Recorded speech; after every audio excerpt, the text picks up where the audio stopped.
Welcome back to Becoming Dr. Baker. My goodness, it has been a whirlwind of a week. Technically, I was on spring break last week, but I swear it was one of my busiest weeks to date.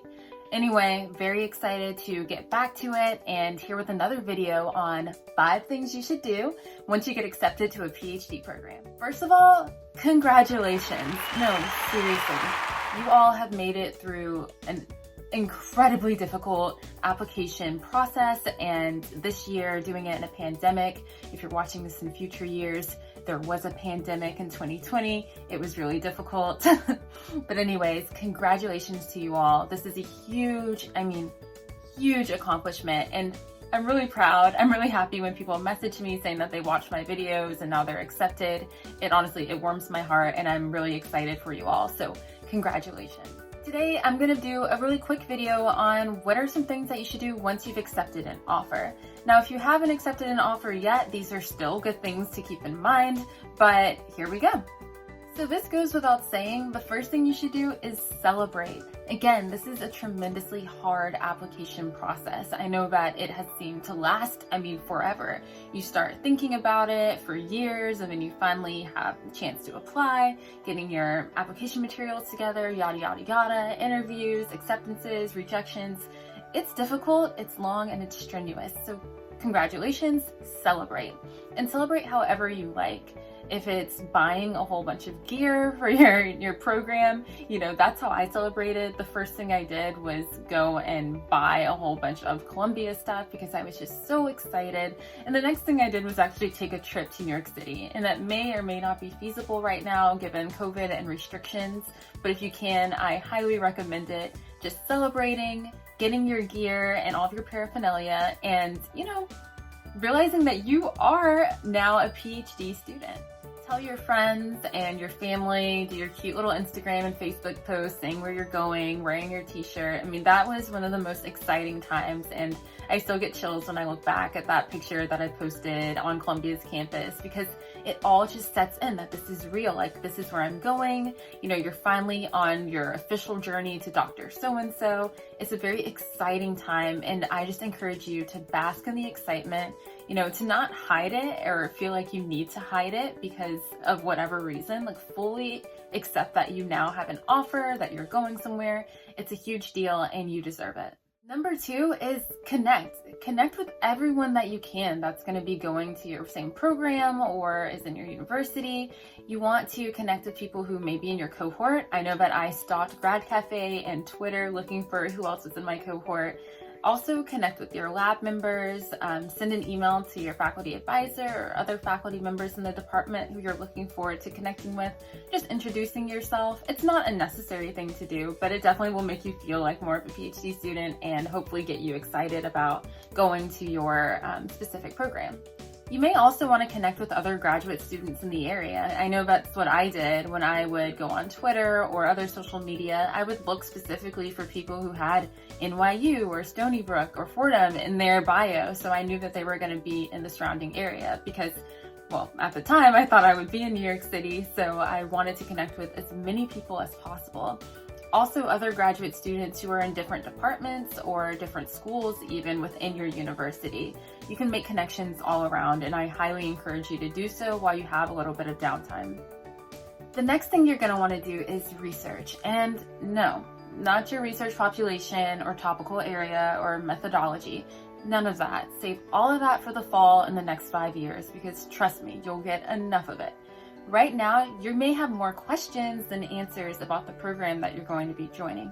So the best thing to do is to research your handbook, research, where you're going to live potentially, what are good neighborhoods, what are people saying about, different geographic locations within those neighborhoods. You're going to want to do a lot of research about what the next 5 to 6 years are going to look like. It's never too early to start looking over your requirements, and you don't have to go super in depth when you look at the handbook, because the handbook will be, maybe over 100 pages long.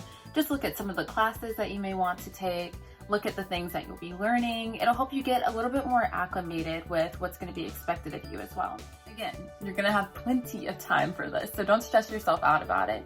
But it is, for me, a good way to get acclimated with where you're going to be for the next 5, 6, 7 years. Number 4, you're going to want to beef up your social media. And this, I know, is coming from me because I am on social media more than I'd like to admit. But it is a great way to start getting into what it's going to be like to transition from being, maybe a master's student or working a full-time job into being a PhD student. And there is a difference. Now that you're a PhD student, you may want to start beefing up your email signature, or even just putting in your bio where you're going and what you're studying, because people do look at those things. I say for me, Twitter is the place where I have made the most connections. I mean, that's where I get most of my opportunities for speaking engagements, for podcasts. It's where I connect with other students, more so than LinkedIn, even though that should be updated as well. But I would say start branding yourself academically and professionally at this stage so that you aren't scrambling at the last minute when you're applying for internships. This is a great time to put that foundation down. You may also want to delete some old things that you don't want people to see. And that kind of leads me into my next point, is that you're going to want to start thinking about what person you want to display to the world within this transition. And do some reflective work on, who was I before? Is that the same person I want to carry forward with me? Because going into a PhD program is a great chance for you to kind of reinvent yourself in a way. You get to start framing yourself definitely as an academic, but also as who you want to be as a clinician, if that's a part of your work, and who you want to be as a professional. You all know that I started my YouTube channel and my website and all of that the summer before starting my PhD program because I wanted to do just that. Your social media and your online presence is a way for you to control what others see and think about you. So I wanted to take ownership of that as early as possible so that I felt a little bit more confident in who I am, and so I knew what I was bringing.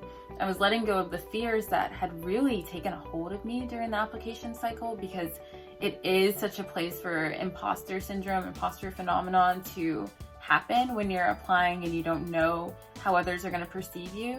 By beefing up your online presence, it's a way for you to take ownership of that, and I really encourage it. So yeah, get excited, because now you are the PhD student that you've wanted to be, and you're on your official journey, and that is incredibly awesome and important. And I would just say to let your social media reflect that. The last thing is rest. Rest. Rest.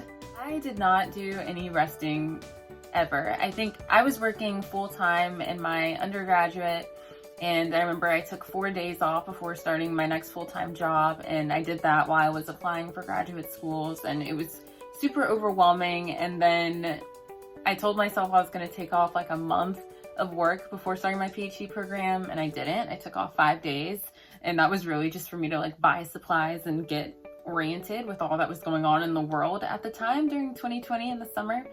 So I would encourage everyone to take time off if you can. I realize not everyone can take that time off from work, but to really give yourself a lot of grace during this time.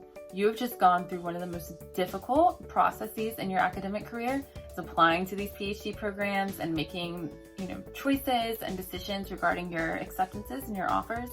So I would just say, rest. It's okay to extend yourself grace during this time. And rest looks a lot differently for everyone. For some people, it may be taking off of work. For others, it may be finding a babysitter. For some, it may be cutting off toxic people. Do whatever it is that is going to make your soul feel like it's nourished and feel whole, because you're going to want to go into graduate school next fall feeling replenished and renewed and ready to really start your journey. So there you have it, 5 things that you should do once you get accepted into a PhD program. Again, congratulations. I cannot stress how proud I am. And I hope to see you all next week and in the field doing amazing things. So yeah, also keep me posted. Tell me where you're going. If you got in, if you got rejected, I want to know that too and how I can help. So I'll see you all next week.